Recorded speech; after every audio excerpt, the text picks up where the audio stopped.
இனிமையான நண்பர்களே, அன்புள்ளம் கொண்ட சொந்தங்களே, அனைவருக்கும் வணக்கம். ஊடகவியலாளர் என்று சொல்லிக்கொண்டு மூன்றாவது செட்டப்பிற்கு 3 கோடி ரூபாயில் பங்களா வாங்கி தந்த சவுக்கு சங்கர், அவரை பற்றித்தான் இந்த காணொலியில் சற்று விரிவாக பேச இருக்கிறோம். உலகின் விலை உயர்ந்த தற்கொலை என்று வர்ணிக்கப்படுவது ஊடகம் நடத்துவது, அதிலும் பத்திரிகையை நடத்துவது. ஆனால் அந்த ஊடகத்தில் விவாதங்களில் கலந்து கொண்டு பேசிய சவுக்கு சங்கரால் எப்படி 3 கோடி ரூபாய்க்கு பங்களா வாங்கி 3வது செட்டப்பிற்கு பரிசாக கொடுக்க முடிந்தது? அதுவும் ஊடகத்தை தவிர வேறு எந்த தொழிலும் கிடையாது இவருக்கு. ஊடகங்களில் பேசுவது மட்டும்தான் இவருடைய வேலை. இவருக்கு ஒன்று மிகப்பெரிய மன்னர்களைப் போல மிகப்பெரிய சொத்து உள்ளவர் அல்ல. ஏற்கனவே இவர் லஞ்ச ஒழிப்புத்துறையில் வேலை செய்து அங்கே ஆர்டர்லியாக வேலை செய்தவர். அவருடைய தந்தை பணியில் இருக்கும் பொழுது இறந்த காரணத்தால் கருணை அடிப்படையில் வேலைக்கு சேர்ந்தவர். வேலைக்கு சேர்ந்த கொஞ்ச நாட்களிலேயே இவர் அரசு ரகசியத்தை வெளியே விட்டு பணம் பார்க்க ஆரம்பித்தார். ஆகவே லஞ்ச ஒழிப்பு துறையிலிருந்து சஸ்பெண்ட் செய்யப்பட்டார். சஸ்பெண்ட் செய்யப்பட்டு விசாரணையை எதிர்நோக்கி காத்திருந்தார். அந்த நேரத்தில் இவர் வாங்கிய சம்பளத்தில் பாதி சம்பளம் கிடைத்திருக்கும். அதை தவிர வேறு எதுவும் இல்லாத சவுக்கு சங்கர் எப்படி குறுகிய காலத்தில் 3 கோடி ரூபாய்க்கு பங்களா வாங்க முடிந்தது? அது மட்டுமல்ல, அதை விட பல்வேறு சொத்துக்களை முறைகேடுகளாக சேர்த்திருக்கிறார். இவையெல்லாம் எப்படி வந்தது என்று கேட்டால், ஊடகங்களில் பேசுவதன் மூலம் சில அரசியல் கட்சி தலைவர்களையே பிளாக்மெயில் செய்திருக்கிறார் என்று சொல்லப்படுகிறது.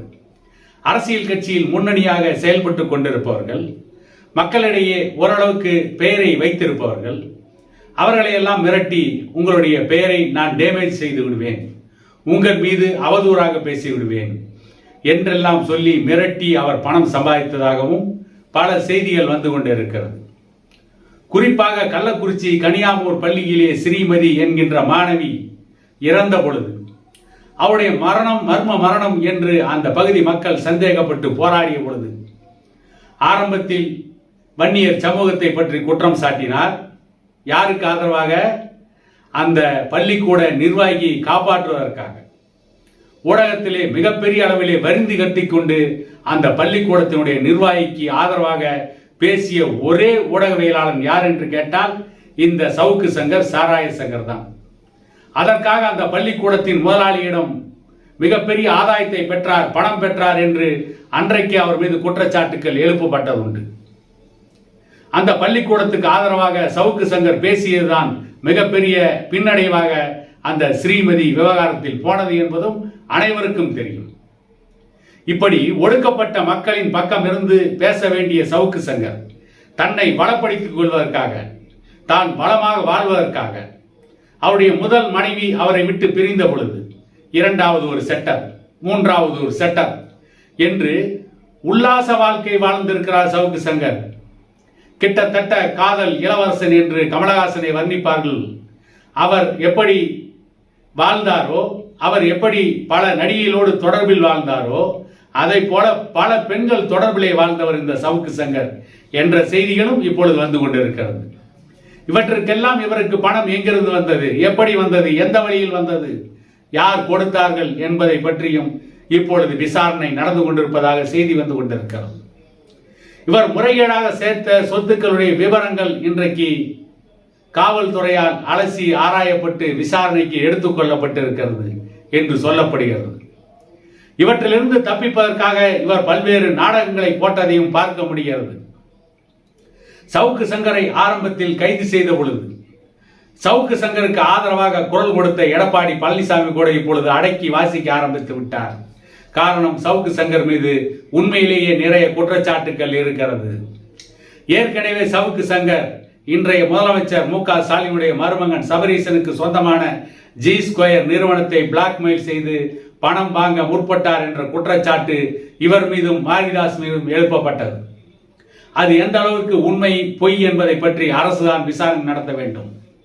ஏற்கனவே நீதிபதிகளை பற்றி அவதூறாக பேசி நீதிமன்றமே இவர் மீது தானாக முன்வந்து வழக்கு தொடுத்து அந்த வழக்கிலே 6 மாதம் சிறை சென்றார்.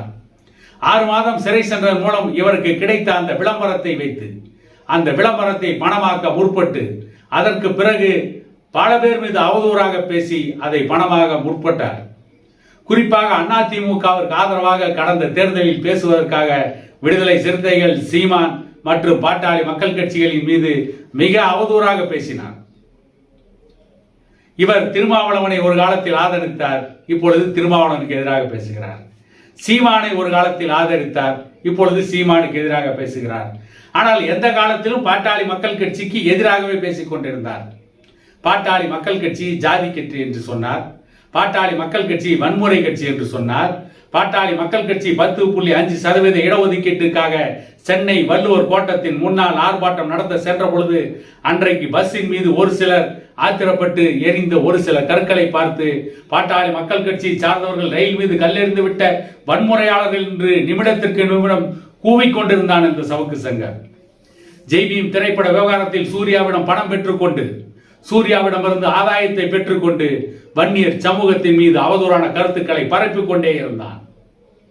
அக்னி சட்டிக்கு என்ன வன்னியர்கள் மட்டுமே காப்புரிமையா, காப்பிரைட்டா என்று கேட்டான். யார் கேட்டது? பிச்சை சட்டியை கையிலே பிடித்துக் கொண்டு பணம் இருப்பவர்களிடம் பிச்சை எடுத்துக் கொண்டிருந்த இந்த அயோக்கிய பேர்வழி சவுக்கு சங்கர், சாராய சங்கர் இப்பொழுது கஞ்சா சங்கராக மாறிவிட்டான். இவன் அக்னி சட்டிக்கு என்ன, பாட்டாளி மக்கள் கட்சி காப்பிரைட்டா என்று ஊடகத்திலே நாகூசாமல் கேட்டான். இதையெல்லாம் பார்க்கின்ற பொழுதுதான் இவன் மீது அரசு எடுக்கின்ற நடவடிக்கைகள் காழ்ப்புணர்ச்சியின் காரணமாக எடுக்கப்பட்ட நடவடிக்கை, இவன் மீது இருக்கின்ற வன்மத்தின் மீது எடுக்கப்பட்ட நடவடிக்கை என்றாலும் கூட இவனுக்கு ஆதரவாக பேசுவதற்கு நான் எழ மறுக்கிறது. இன்னும் சொல்ல போனால் இந்த சவுக்கு சங்கரோடு சமகாலத்தில் ஊடகத்திற்கு வந்து நேர்மையாக செயல்பட்டு கொண்டிருக்கின்ற ஊடகவியலாளர்கள் யாரும் சவுக்கு சங்கரை போல ஆதாயத்தை அடைந்து நான் பார்க்கவில்லை. சவுக்கு சங்கரை போல செல்வத்திலே செழிக்கின்ற ஆட்களை யாரையும் பார்க்க முடியாது ஊடகத்திலே. அந்த அளவுக்கு சவுக்கு சங்கர் ஊடக அறத்தை விற்பனை செய்தான், ஊடக தர்மத்தை விற்பனை செய்து சவுக்கு சங்கர் ஊடக விபச்சாரியாகவே மாறிவிட்டார். ஊடக விபச்சாரியாக மாறி பணம் கிடைத்தால் போதும் என்ற கொள்கைக்கு வந்து அவன் பணம் சம்பாதிக்க வேண்டும் என்பதற்காக பல்வேறு அவதூறு கருத்துக்களை எடுத்து பல தலைவர்கள் மீது வீசினான், பலரை குற்றம் சாட்டினான், நிரபராதிகளை குற்றவாளியாக்க முற்பட்டான், குற்றவாளிகளை நிரபராதியாக்க முற்பட்டான், அயோக்கியர்களை யோக்கியன் என்று காட்டுவதற்கு பேசினான், யோக்கியர்களை அயோக்கியன் என்று காட்டுவதற்கு பேசினான். இப்படி அனைத்து அயோக்கியத்தனங்களும் செய்தால்தான் இன்றைக்கு சவுக்கு சங்கர் சிறையிலே இருக்கிறான். வெறும் பணம் தின்னும் வவ்வாலாக சவுக்கு சங்கர் ஊடகத்திலே செயல்பட்டான். நான் ஏற்கனவே சொன்னேன், ஊடகம் நடத்துவதுதான் உலகின் விலையுயர்ந்த தற்கொலை என்று வர்ணிக்கப்பட்டது.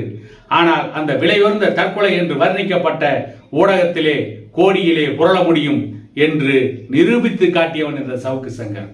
ஊடகத்திலே இருந்து கொண்டு ஊடக அறத்தை தவறாக பயன்படுத்தினால், ஊடக தர்மத்தை தவறாக பயன்படுத்தினால் சொத்துக்களை வாங்கி குவிக்கலாம், மூன்றாவது செட்டப்பிற்கு கூட 3 கோடி ரூபாயில் பங்களா வாங்கி கொடுக்கலாம் என்ற நிலையை ஏற்படுத்தி காட்டிய மிகவும் அயோக்கியத்தனமான பேர்வழி சவுக்கு சங்கர் என கூறிக்கொண்டு இன்னொரு காணொலியில் உங்களை சந்திக்கும் வரை உங்களிடமிருந்து விடைபெறுவது உங்கள் எடப்பாடி துரைசாமி.